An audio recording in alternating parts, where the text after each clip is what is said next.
All right, let's get into club drugs. And club drugs are still out there. They kind of come from the rave scene. I spent a little bit of time working some cases involving ecstasy, and I'll tell you about those as we go along. You might notice sometimes my speech isn't matched up with the video, but eventually it catches up, and that's just one of those things. I'm not sure why it's doing that, but hopefully it's not too annoying. And maybe you didn't even notice it, and now you're going to be really paying attention to how it matches up. But anyways, so let's look at this. Let's look at ecstasy, GHB, and ketamine, and maybe I think there's a couple other ones in here. But again, some of these are predominant in the rave scene or the party scene. Most of them are with youth and teenagers, like high school agers and then college age. Ecstasy is actually called MDMA. That's like the technical name, MDMA. And MDA, that stands for methylene dioxymethamphetamine. MDA is methylene dioxyamphetamine. And they're both about the same. They're made a little bit differently. Like I mentioned before, I made ecstasy. I actually made MDMA in a lab, which was ecstasy, and we actually pressed it into little pills.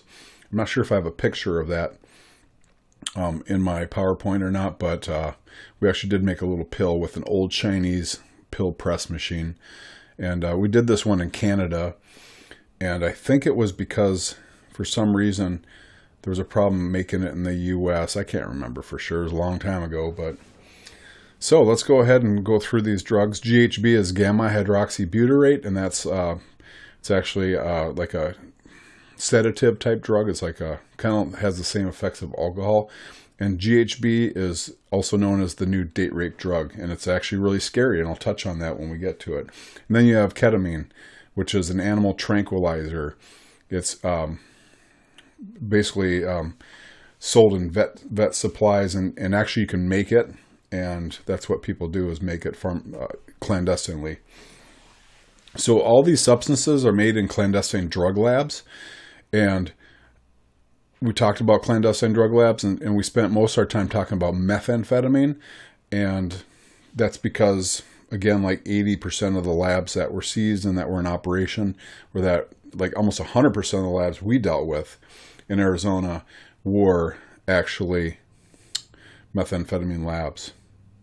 There was one ecstasy lab that was seized in downtown Phoenix in a high-rise hotel, and I wasn't there that weekend, but they had all these really dangerous chemicals. Like making ecstasy is, there's not a lot of margin for error, because you actually use, I believe, cyanide in making ecstasy. And if you don't get things exactly right, you can cause some major problems. And there's also some explosive problems with making ecstasy. Like ecstasy, to make ecstasy, you have to have like some degree of knowledge on what you're doing with chemistry. Where meth, you could literally go on the internet right now, put in manufacture methamphetamine ingredients and equipment, and you can find hundreds of items where you could literally go out. And I'm not encouraging you by any means, because it's a felony and you don't want to get involved in that, but you literally could be in business and making meth tonight, and it doesn't take any, all you need is a recipe. Where ecstasy, you need to know what you're doing. So, and ironically, it was ASU chemistry students that were making this ecstasy in this hotel room, and they got in a lot of trouble for what they were doing. So look at this. This is during the peak of the rave scene. They were putting out flyers, and nowadays this, actually I don't even know how they're doing it nowadays because I'm not involved in the rave scene, but back then they would basically, last minute, they would say, okay, here's where there's going to be a party.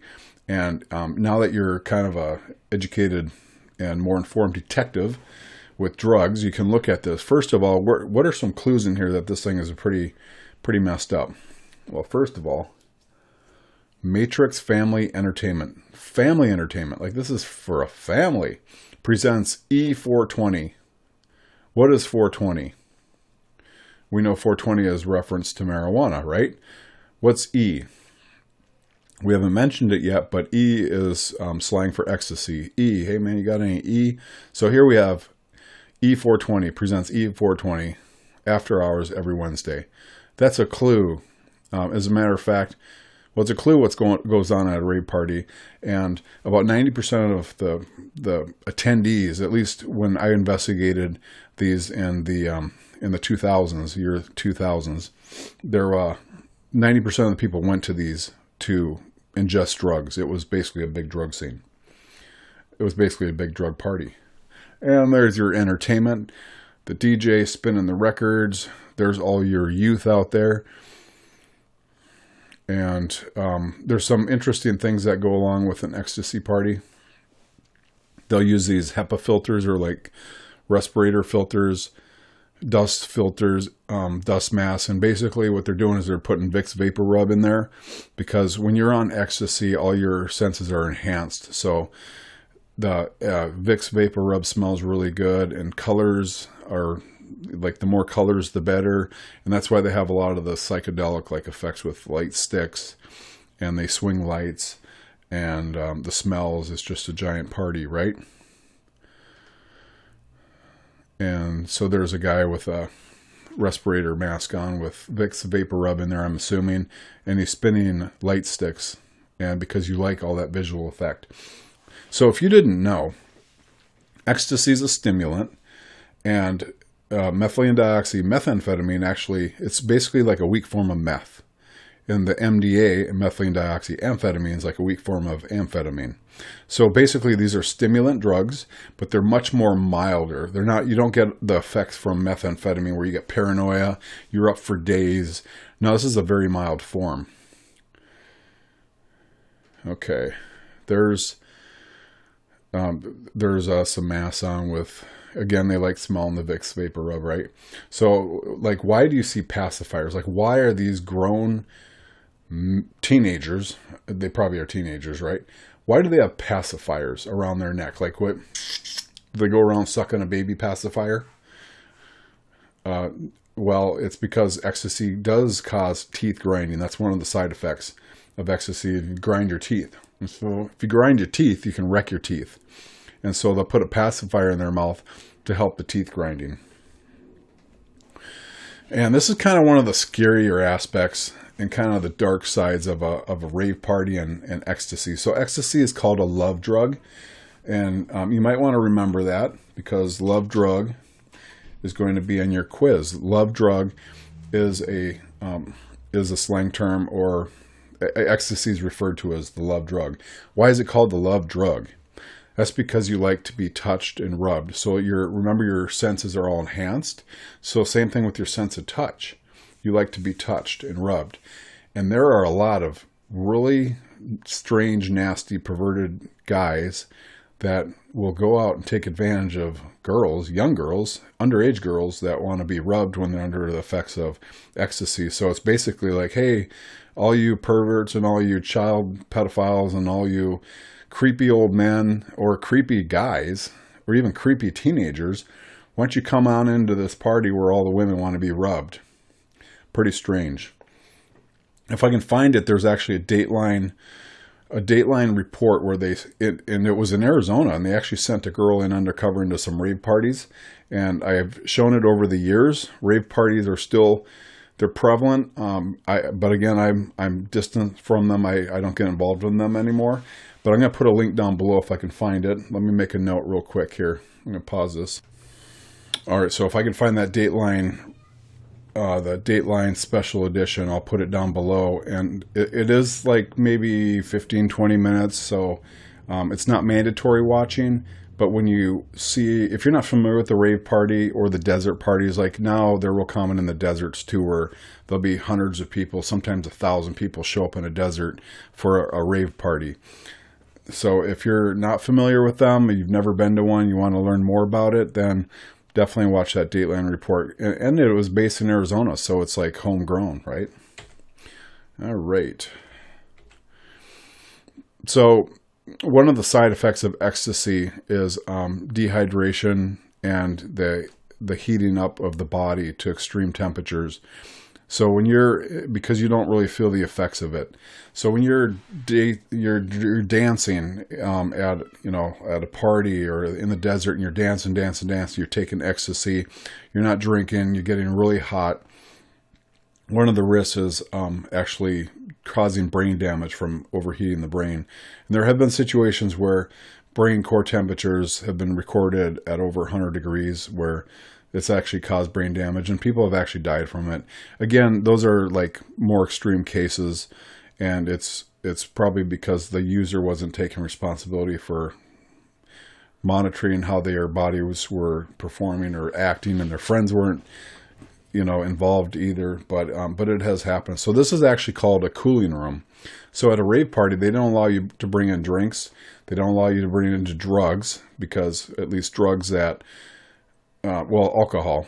They're like non-drinking parties. Why? Because alcohol will actually negate the effects of ecstasy. So why would you bring alcohol in? So they don't allow you to bring liquids in because they don't want alcohol. These are alcohol-free parties, right? So they charge for bottles of water, and I've heard that they'll charge up to $5 for a bottle of water. And then they also charge for access into these cooling rooms. And some of these rave party areas where they have them in buildings, and they have them regularly, like they were in Arizona, they would actually have like big refrigerated cool rooms where they charge you to go in there and cool down. Just part of the whole rave scene. So here's some ecstasy. Here's the slang terms: ecstasy, X, atom, lover's speed, and again, this is called the love drug. And ecstasy is considered a designer drug, which means that for years, ecstasy was being used, but it wasn't federally controlled, where the feds said, hey, this is a controlled substance, you can't use it. So where was it being used? Well, it was actually being used in test therapy, or therapy for depression, I believe, and anxiety. And then also in the gay community, like ecstasy was a real popular drug. So nobody was really caring about ecstasy and what was going on with ecstasy until all of a sudden all these kids started using it. And then they created legislation which basically said MDA and MDMA is federally, it's a controlled substance. It's actually considered a dangerous drug. It's classified as the same as methamphetamine or amphetamines or whatever other dangerous drugs there are. So some people think, oh, a designer drug. Oh, is that why there's Smurfs on there and Rolls-Royce symbols and all that? No. It's designer drug means that basically, hang on. So a designer drug basically means that a drug doesn't, it causes psychotropic effects, psychoactive effects. It's affecting the brain. But because of the way the drug is created, it bypasses federal controlled substances. And that's why they call it a designer drug. In my, I'm into bodybuilding and all that. And so there's been designer steroids over the years. Obviously I haven't taken any, but one of the biggest abuser of steroids or growth, you can call it sports or like performance enhancing drugs. Lance Armstrong, the cyclist, the skinny cyclist who would do Tour de France's. And I knew a guy in drug enforcement that actually worked with the Major League Baseball, and he was telling me about designer steroids, and he knew that he had heard that, because he was a police officer, but he was doing security for Major League Baseball. But anyways, he had heard about designer drugs, and he would always tell me, oh, the biggest abuser of steroids is Lance Armstrong. And I always thought, steroids gives you big muscles, right? And that's why people take them. Well, no, there's steroids created for different things. For speed, for strength, for getting cut up. And Lance Armstrong was taking it for endurance and strength and endurance. And so a designer drug, you can't test for it because there's no test for it because nobody knows it exists. But what they do, like in Lance Armstrong's case, is they kept samples of his blood. And they keep samples. And then when technology catches up with testing whatever substances are out there, then they can retro test the blood and say, whoa, like 5 years ago, Lance Armstrong or guy X or guy B or woman, whoever, was taking this performance enhancing drug in violation of rules, like sporting rules. And so Lance Armstrong was actually stripped of all of his Tour de France's, I believe. Maybe there were like 7 of them, but he got stripped of all of his records because it came out that he was using performance enhancing drugs, and he was taking designer drugs to basically circumvent whatever testing they were doing at the time. So does that make sense? Same thing with street drugs. Ecstasy was a designer drug. We're going to talk about bath salts and spice. Those are designer drugs.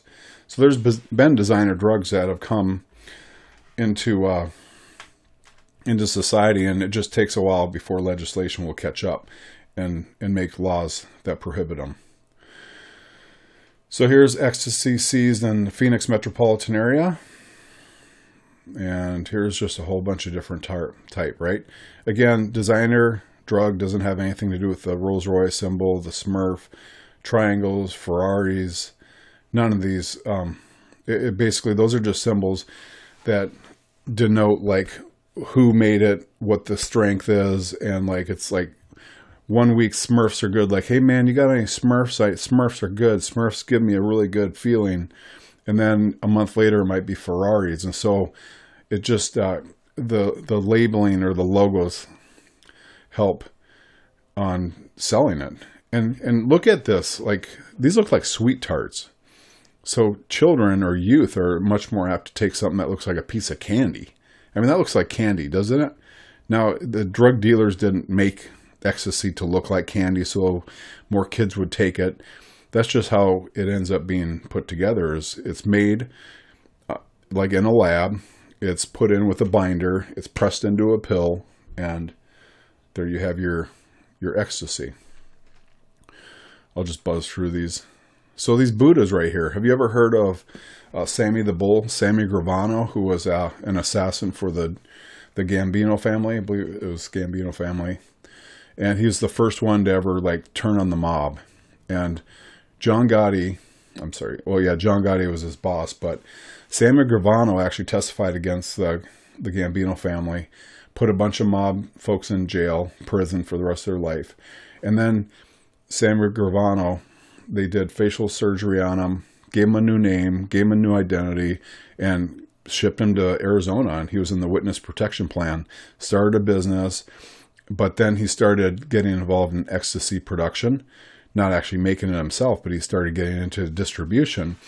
And at the peak, because we actually got involved in this investigation in Phoenix, I actually was part of the team that did the search warrant at Sammy Gravano's restaurant called Uncle Sal's in Scottsdale. It's at like Scottsdale Road and I want to say like Osborne or just north of Thomas. I think it's Osborne and Scottsdale Road. It was called Uncle Sal's, and we actually did the search warrant there. And he was basically using the restaurant as like a front. And now that restaurant's really popular. It's known nationwide, probably worldwide, because it has some nostalgic, history behind it because it was owned by a former mob guy. But at the peak, Sammy Gravano was making $20,000 a week by distributing ecstasy in the Phoenix market. He was the biggest provider of ecstasy in our market. And so he ended up getting taken down. Phoenix Police Department did a surveillance on him. And it just kind of goes to show you can take the man out of the mob, but you can't take the mob out of the man. Like he was documented as killing like 29 or 30 people, like assassinating them, given another chance, and he just blew it.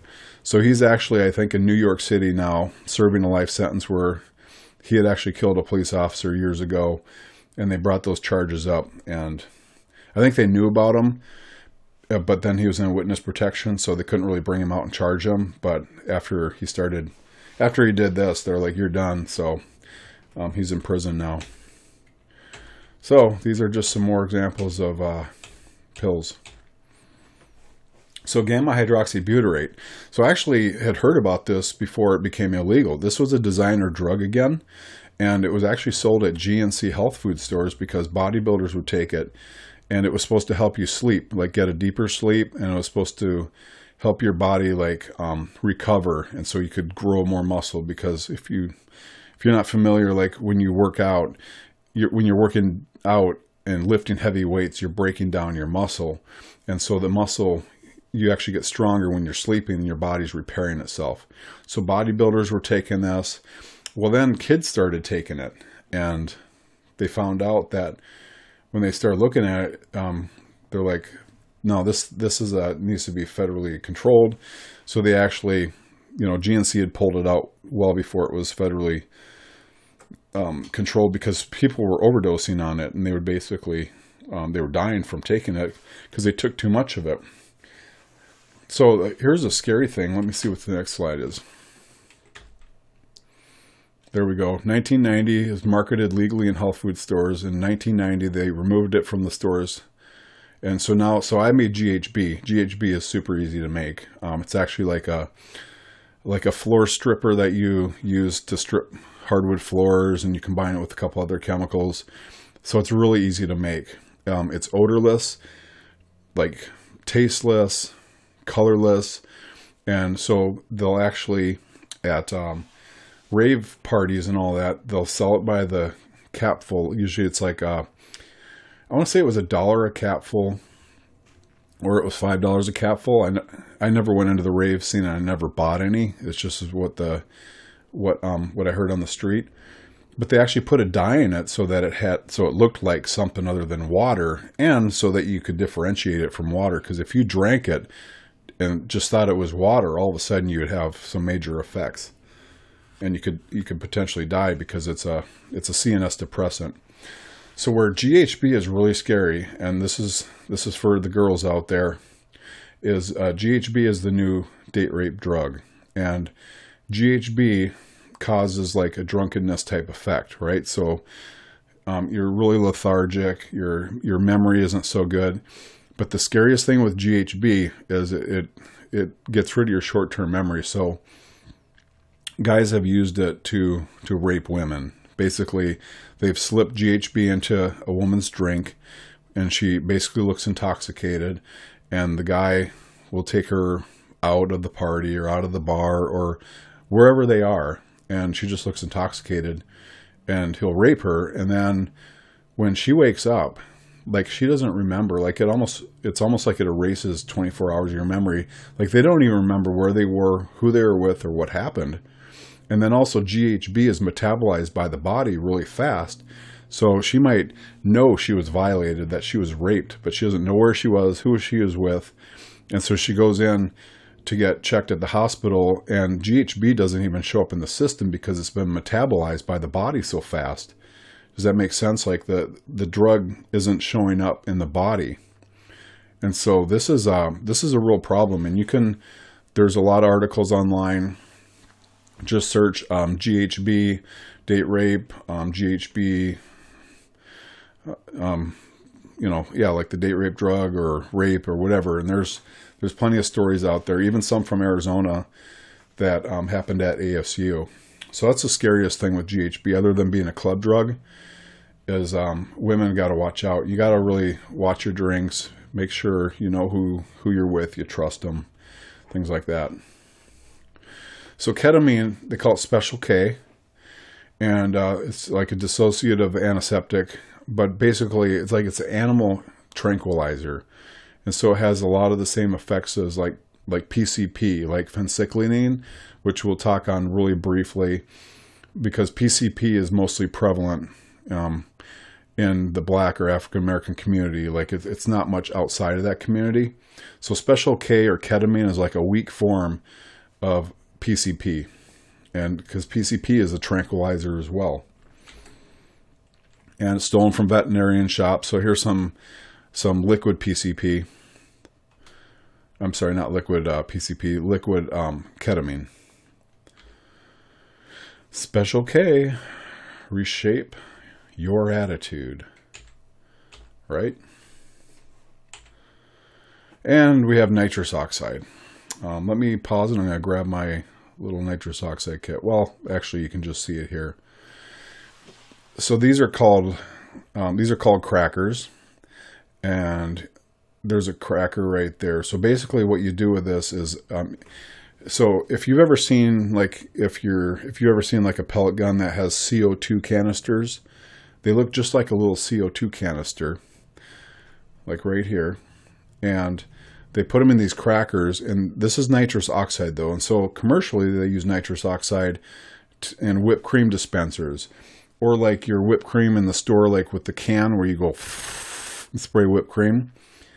Kids will actually put it up so the cream doesn't come out. and they'll inhale the whipped cream. So what you do is you take one of these like bouncy balloons, right? You go, like a big old bouncy balloon. You put your bouncy balloon over the end of this, and then you turn this and it pierces that canister. Pierces the canister and fills up the balloon. Then you just inhale the balloon. And you breathe it in and out, in and out. And it's basically nitrous oxide, which is laughing gas, which is what you get at the dentist when you go to the dentist to put you under. So they inhale nitrous oxide, which displaces oxygen to the brain, and it causes you to pass out and feel really lightheaded. And if you watch that Dateline video, it'll show people doing it. They fall over and smack their head and they're bleeding and everything. I think it's like the dumbest thing I've ever seen, but apparently it seems to be somewhat popular. So I actually bought my cracker, they call it, and I bought some cartridges at a paraphernalia boutique. Like they were selling them in a display with the balloons, with like these balloons right here. And it was legal because it's nitrous oxide. Like you can still go buy canisters, but obviously a paraphernalia shop selling it was like a big red flag and a no-no.